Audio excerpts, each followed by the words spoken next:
জাতীয় স্মৃতিসৌধ ও কেন্দ্রীয় শহীদ মিনারে অন্তর্বর্তী সরকার, বীর শহীদদের প্রতি বিনম্র শ্রদ্ধা। সব অপরাধের বিচার হবে, জাতির উদ্দেশ্যে প্রধান উপদেষ্টা, লক্ষ্য পূরণে সহযোগিতার আহ্বান। বৈষম্যহীন রাষ্ট্র চান বিশিষ্টজনেরা, মুক্ত গণমাধ্যম নিশ্চিতের তাগিদ।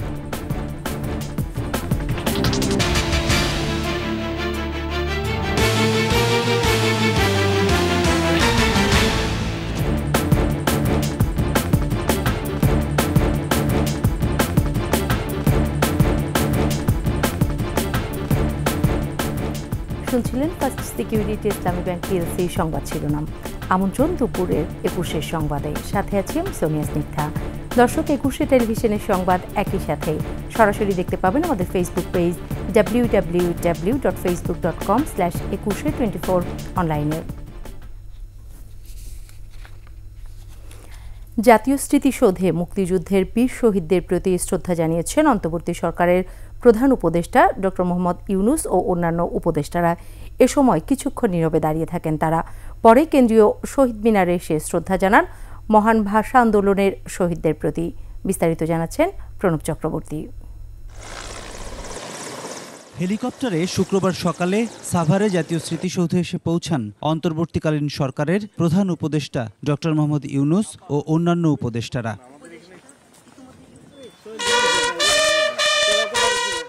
বৃষ্টিভেজা সকালে জাতির শ্রেষ্ঠ সন্তান মুক্তিযুদ্ধের বীর শহীদদের প্রতি ফুল দিয়ে শ্রদ্ধা জানান প্রধান উপদেষ্টা ডক্টর মোহাম্মদ ইউনূস। তিন বাহিনীর একটি চৌকস দল এ সময় সশস্ত্র সালাম জানায়।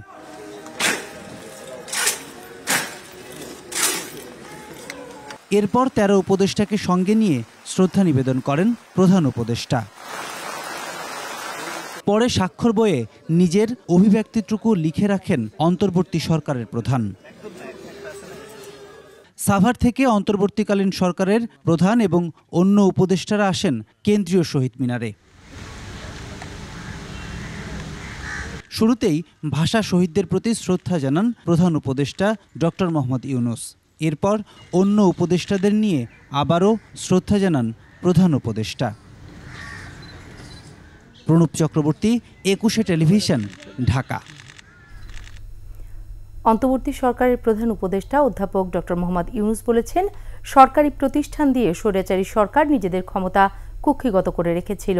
এসব প্রতিষ্ঠানের হারানো গৌরব ফিরিয়ে আনা হবে। প্রধান উপদেষ্টা হিসেবে শপথ নেয়ার পর জাতির উদ্দেশ্যে দেয়া ভাষণে ডক্টর ইউনূস আরও বলেন, যারা অপরাধ করেছে বিচারের মাধ্যমে তাদের শিগগিরই উপযুক্ত শাস্তি দেওয়া হবে। ছাত্র জনতার অভ্যুত্থানে আমাদের দ্বিতীয় স্বাধীনতা অর্জন উৎসবের মুহূর্তে এই স্বাধীনতাকে নস্যাৎ করার জন্য ষড়যন্ত্রকারীরা দেশে একটা অরাজকতার ও ভীতির পরিবেশ সৃষ্টি করেছে। অরাজকতা আমাদের শত্রু, একে দ্রুত পরাজিত করতে হবে। এই মুহূর্তে সরকারের প্রথম কর্তব্য হিসেবে আমরা এই ষড়যন্ত্রকারীদের কঠিন হাতে দমন করব। স্বাধীনতার মুক্ত বাতাস যেন প্রত্যেকে বুক ভরে নিতে পারে, এই নিশ্চয়তা দানেই আমাদের সরকারের প্রথম পরিস্থিতি। এই ব্যাপারে দেশবাসীর সহযোগিতা কামনা করছি। দ্বিতীয় স্বাধীনতার এই মিলন মেলা থেকে বাদ যাবে না যারা আমাদের শান্তি শৃঙ্খলা রক্ষাকারী প্রতিষ্ঠানগুলো, নৌ সেনা, বিমান বাহিনী, বর্ডার গার্ড, পুলিশ, আনসার, গ্রাম প্রতিরক্ষা, কোস্টগার্ড, কেউ বাদ যাবে না। অন্য সবার মতো তাদের প্রত্যেক সদস্য আজ উপরওয়ালার আইন বহির্ভূত জবরদস্তিমূলক হুকুম থেকে মুক্ত। কারো জন্য এটা বিন্দুমাত্র ব্যাহত হলে আমাদের আজকের উৎসব ম্লান হয়ে যাবে। শেখ হাসিনার দেশ ত্যাগের 3 দিনের মাথায় শপথ নিল অন্তর্বর্তী সরকার। সরকারের প্রধান হয়েছেন শান্তিতে নোবেলজয়ী প্রফেসর ডক্টর মোহাম্মদ ইউনূস। বৃহস্পতিবার রাত 9:15 বঙ্গভবনে ডক্টর ইউনূসকে শপথ বাক্য পাঠ করান রাষ্ট্রপতি মোহাম্মদ শাহাবুদ্দিন। পরে শপথ নেন অন্তর্বর্তী সরকারের 13 উপদেষ্টা। প্রণব চক্রবর্তীর রিপোর্ট। ছাত্র জনতার আন্দোলনের মুখে 5 আগস্ট প্রধানমন্ত্রী পদ থেকে শেখ হাসিনার পদত্যাগের পর দেশ পরিচালনার জন্য অন্তর্বর্তী সরকার গঠনের প্রক্রিয়া শুরু হয়। মঙ্গলবার দ্বাদশ জাতীয় সংসদ ভেঙে দেন রাষ্ট্রপতি। ওই দিন রাতেই বঙ্গভবনে রাষ্ট্রপতি মোহাম্মদ শাহাবুদ্দিনের সঙ্গে 3 বাহিনীর প্রধান ও বৈষম্যবিরোধী ছাত্র আন্দোলনের সমন্বয়কদের বৈঠকে সিদ্ধান্ত হয় অন্তর্বর্তী সরকারের প্রধান হবেন ডক্টর ইউনূস। বৃহস্পতিবার রাত 9:20 অন্তর্বর্তীকালীন সরকারের প্রধান উপদেষ্টা হিসেবে শপথ গ্রহণ করতে বঙ্গভবনে আসেন শান্তিতে নোবেলজয়ী ডক্টর মোহাম্মদ ইউনূস। উপস্থিত ছিলেন বিএনপির নেতা, ঢাকায় নিযুক্ত বিভিন্ন দেশের রাষ্ট্রদূত, হাইকমিশনার সহ আমন্ত্রিত অতিথিরা। শপথ শুরুর আগে ছাত্রদের অভ্যুত্থানে শহীদদের স্মরণে 1 মিনিট নীরবতা পালন করা হয়। প্রথমে ডক্টর মোহাম্মদ ইউনূসকে প্রধান উপদেষ্টা হিসেবে শপথ পাঠ করান রাষ্ট্রপতি মোহাম্মদ শাহাবুদ্দিন।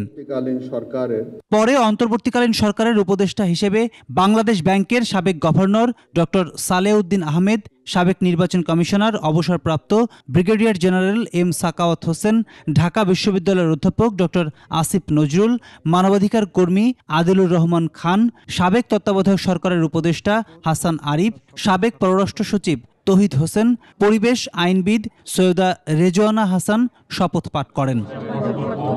শপথ নেন বৈষম্যবিরোধী ছাত্র আন্দোলনের সমন্বয়ক নাহিদ ইসলাম ও আসিফ মাহমুদ সজীব ভুইয়া, উন্নয়ন কর্মী ফরিদা আক্তার, লেখক ও গবেষক আফামা খালিদ হোসেন, গ্রামীণ ব্যাংকের সাবেক ব্যবস্থাপনা পরিচালক নূরজাহান বেগম, ব্রতির প্রধান নির্বাহী কর্মকর্তা শারমিন মুর্শিদ।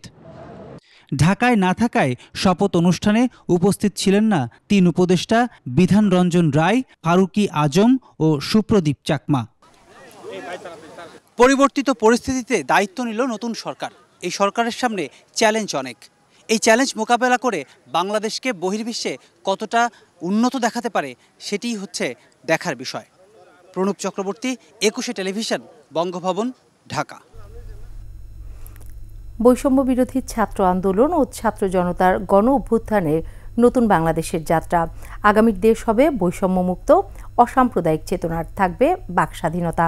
আর তাই অবাধ সুষ্ঠু নির্বাচনের পরিবেশ সৃষ্টিতে অন্তর্বর্তী সরকার দ্রুত এগিয়ে যাবে, এমন প্রত্যাশা করছেন শপথ অনুষ্ঠানে যোগ দেয়া বিভিন্ন রাজনৈতিক দলের নেতা ও সুশীল সমাজের প্রতিনিধিরা। মানিক শিকদারের রিপোর্ট।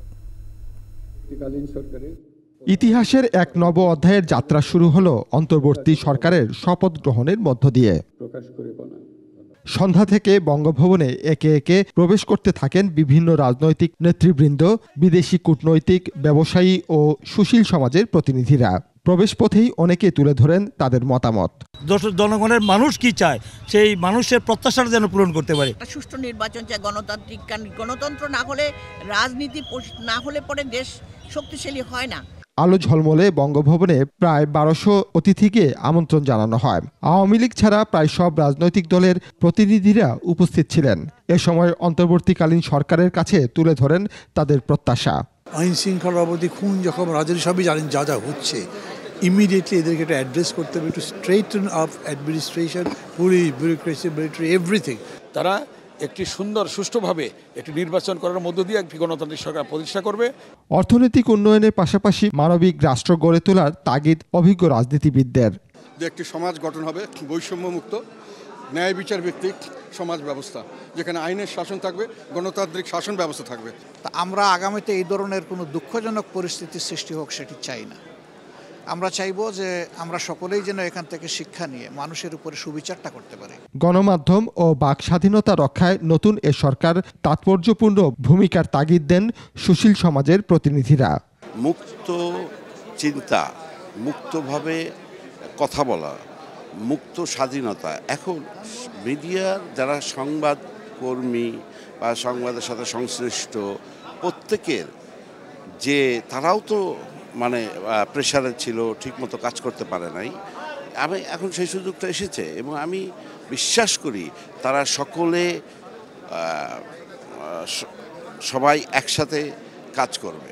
অন্তর্বর্তীকালীন এই সরকারের মেয়াদ কতদিন হবে তা এখনও স্পষ্ট নয়। তবে দেশের আইনশৃঙ্খলা পরিস্থিতি ও ভঙ্গুর অর্থনীতি সঠিক পথে এনে দ্রুত নির্বাচনের পথ সুগম হবে, এমনটাই প্রত্যাশা সবার। মানিক শিকদার, 21 টেলিভিশন, ঢাকা। শেষ করছি দুপুরের 21 সংবাদ। যাবার আগে ফার্স্ট সিকিউরিটি ইসলামী ব্যাংক পিএলসির সংবাদ শিরোনামগুলো আর একবার। জাতীয় স্মৃতিসৌধ ও কেন্দ্রীয় শহীদ মিনারে অন্তর্বর্তী সরকার, বীর শহীদদের প্রতি বিনম্র শ্রদ্ধা।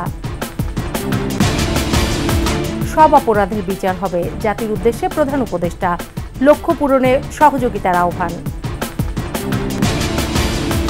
বৈষম্যহীন রাষ্ট্র চান বিশিষ্টজনেরা, মুক্ত গণমাধ্যম নিশ্চিতের তাগিদ।